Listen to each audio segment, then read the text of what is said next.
Maharaja gold and diamonds, toll junction, Edappally, Palluruthy, Tripunithura, Kalady, Eramalloor, Aroor പള്ളി, തുറവൂർ, തൃശൂർ. മത്സ്യസംസ്കരണ മേഖലയിലെ തൊഴിലാളികൾക്ക് പ്രത്യേക പാക്കേജ് നടപ്പാക്കണമെന്നാവശ്യപ്പെട്ട് സീ ഫുഡ് വർക്കേഴ്സ് സൊസൈറ്റി മന്ത്രി സജി ചെറിയാന് നിവേദനം നൽകി. മത്സ്യ സംസ്കരണ മേഖലയ്ക്ക് സംസ്ഥാന കേന്ദ്ര ഗവൺമെന്റുകൾ പ്രത്യേക പാക്കേജ് നടപ്പിലാക്കണം എന്നാവശ്യപ്പെട്ടുകൊണ്ട് 35 വർഷമായി പ്രവർത്തിക്കുന്ന സീ ഫുഡ് വർക്കേഴ്സ് സൊസൈറ്റിയുടെ നേതൃത്വത്തിൽ മന്ത്രി സജി ചെറിയാന് നിവേദനം നൽകി. മത്സ്യ സംസ്കരണ മേഖല പുരോഗതി പ്രാപിച്ചിട്ട് 45 വർഷമായി. ഇന്ത്യയിൽ 18 ലക്ഷവും കേരളത്തിൽ 8 ലക്ഷത്തോളം തൊഴിലാളികൾ പണിയെടുക്കുന്നുണ്ട്. ഈ മേഖലയിൽ 99% സ്ത്രീകളാണ്.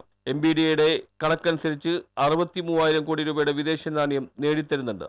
എന്നാൽ നേട്ടമെല്ലാം വൻകിട മുതലാളിമാർക്കും രോഗമെല്ലാം തൊഴിലാളികൾക്കും നിയമ നടപടികൾ ചെറുകിട കമ്പനിക്കാർക്കും എന്നതാണ് സത്യമെന്ന് ഭാരവാഹികൾ നിവേദനത്തിൽ പറയുന്നു. 45 വർഷത്തിനിടയിൽ 2 ഏകാംഗ കമ്മീഷൻ ഉൾപ്പെടെ 8 അന്വേഷണ കമ്മീഷനുകൾ രൂപീകരിച്ച് പ്രവർത്തിച്ചു. കമ്മീഷൻ റിപ്പോർട്ടുകൾ പുറത്തു വരുന്നതോടെ ഉദ്യോഗസ്ഥർ ഇറങ്ങി ചെറുകിട പീലിംഗ് ഷെഡുകാരെ ഉപദ്രവിക്കുന്നതല്ലാതെ തൊഴിലാളികൾക്ക് പ്രയോജനം ഒന്നും ഉണ്ടായിട്ടില്ലെന്നും ഭാരവാഹികൾ നിവേദനത്തിൽ വ്യക്തമാക്കി. Secretary Sarasu Damodaran, president EO Varghese എന്നിവരുടെ നേതൃത്വത്തിലാണ് നിവേദനം സമർപ്പിച്ചത്. News bureau, Aroor.